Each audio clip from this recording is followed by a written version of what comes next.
defensive performance tonight? That was 48 minutes. I think, when you have the stretch we've been having to come out and respond. The way we started the game was great. Finished the half, started the second half, finished the game. Like, that's what you want to see. 1 through 15. But it started with Max Strus. Like, we all talk about him being a shooter, but he's so much more than that. He's an energy guy, an effort guy.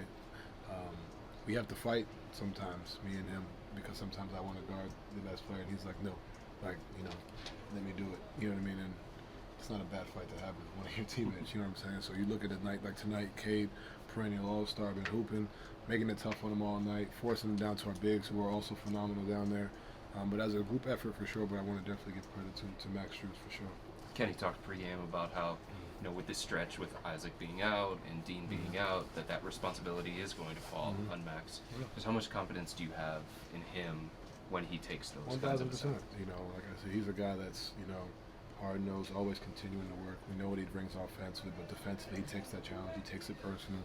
He wants to have his impact on the game, regardless of what's going on the floor offensively. So you got to respect that.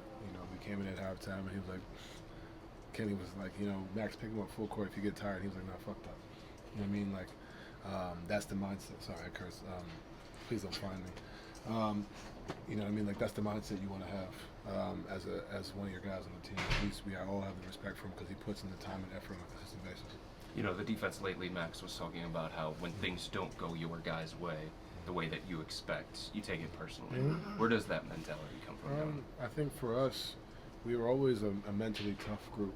You look at, just from my 3 years here, you look at what we've done. We've had some rough months, we've had some great months, and we're always somehow, like, the one that stands out to me is we lost, what did we lose, our last 5 or something like that? We were for the playoffs last year. Like, you know what I mean? Like, and then to come out and, do what we did, like, that's, most teams aren't able to have that mental to be able to flip it and get back to it, during the playoff series. Getting blown out in Orlando, coming back, handling business, losing game 6, coming back in game 7. Like, those are just a few instances about what we have as a group, as a team, and everybody in here, finds a way to continue to work hard, but also understand, we haven't been up to our standard as a collective, and we got to be better.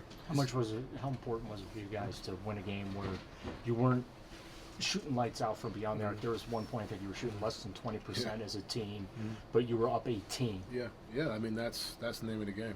That's the epitome of playing really good defense when you're not shooting the ball well. So I think it was, I get the team move, pretty talented defensively. Obviously, offensively, they have Cade and they have Beasley, you have guys who are tough down low. But, like, for us to continue to be the team we want to be, you're going to have nights like that. And it's great after what we've been, going through, not necessarily playing our best defensively, to come out and not shoot well, but to be even like you said, up 16 or 18, like, that's huge.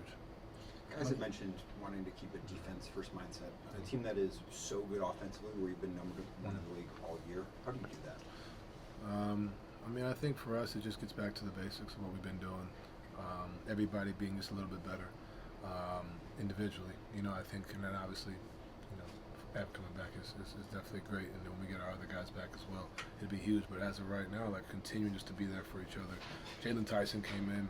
I want to say it was Cade Cunningham drove, and he steps up as the low man misses, and Cade misses the layup. Like, those are the little details from everybody. It doesn't matter who's out there. And Jalen came in. Craig came in the other night against Houston, and they got 4 straight stops in the 4th. Like, that's what we're going to need from everybody on this roster. So I think that's just the mindset, understanding that offensively we know what we are, and then the nights where we don't shoot well, we've still got to be a defensive-minded team. And this is one game, but can we do it again? Can we do it against Miami? Can we do it when we have a back-to-back, a rough back-to-back, coming up? Can we consistently be that group? And we will. Especially, it's like whenever you see a familiar face in the NBA, it's like you went through this with Rudy probably. It's like keeping score for the rest of your career. Are you asking that? Or no, it's saying it seems like that. It seems like everyone's like, well, Donovan do this, now Rudy do this, and now it's JB with the Cavs. What do you make of that? That's natural. I mean, like, that's just how it is.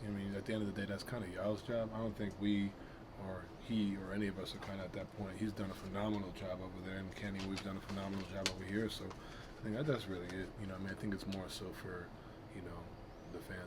That's what makes the game great, debates and stuff like that and talks. But I don't think we're here, doing that. We have our own thing to worry about. He has his, and we're both doing really, really well. And think that's really it. Especially with having Ty only available for 2 games last season, to see him come back and be able to grow into the player that you guys wanted last year to be on the floor. How has he impacted, and what does he mean to this team? I mean, he's a microwave in a sense. He's out there, finding ways to create. He's a guy that can, when I'm on the floor with him, I don't have to worry about ball pressure, bringing the ball up every time. Be able to get off it.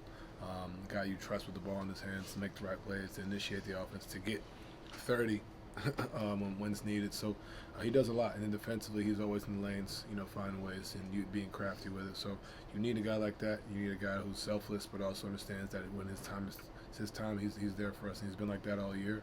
And we're gonna keep using him for sure. And even with Evan not feeling 100% and back to himself when it comes to the calf injury and trying to get his footing and things like that. You've mentioned before, like, this is his floor. For him to still have the impact that he does, especially on the defensive end, when he's not feeling his best, what does that say about him? That's the biggest thing. We're all going to be, it's all going to be something. There's always going to be something we're going through, but how can you find ways to impact the game? That's part of the growth process. That's what I've said to y'all all season. For all of us, it's going to be that. But for him especially, it's like, hey, 0 for 2 from 3 shots you typically make. You need to get your legs back. You need to get your wind back. But you're still there defensively. You're still blocking shots. You're still showing the presence, showing the crowd. You're still initiating offensively, making the right plays. Everything else will come. He works at his game. He's going to go back to being. But when you're out for a week and a half, it's natural. So just continuing to build back up. And I have no doubt he'll continue to find the offensive flow. But everything else, that's just, like I said, the bare minimum. That's who he should be every night. That's who he is. And it's only going to continue to get more and more. And to be able to just rely on his defense, even though his offense isn't there, like, what does that show about him? It shows just the maturity level, because what was he, first team all defense at the age of 21, 22, whatever it was? Like, that just shows who he is, and that's why I said, like, if he didn't improve on his game at all, he'd be, first team all defense for his whole career. You know what I mean? And that's saying something. You know what I mean? So, like, for him, just continuing to just be that, like, this is who I am. This is who I will continue to grow to be offensively, and not losing that. It's also the stable of our team. This is who we are. We're a defensive-minded team. We have a lot of defenders. We have rim protection. But offensively, we're going to continue to grow. And that's what you're starting to see us progressing to, and that's what you're going to see him progressing to as well.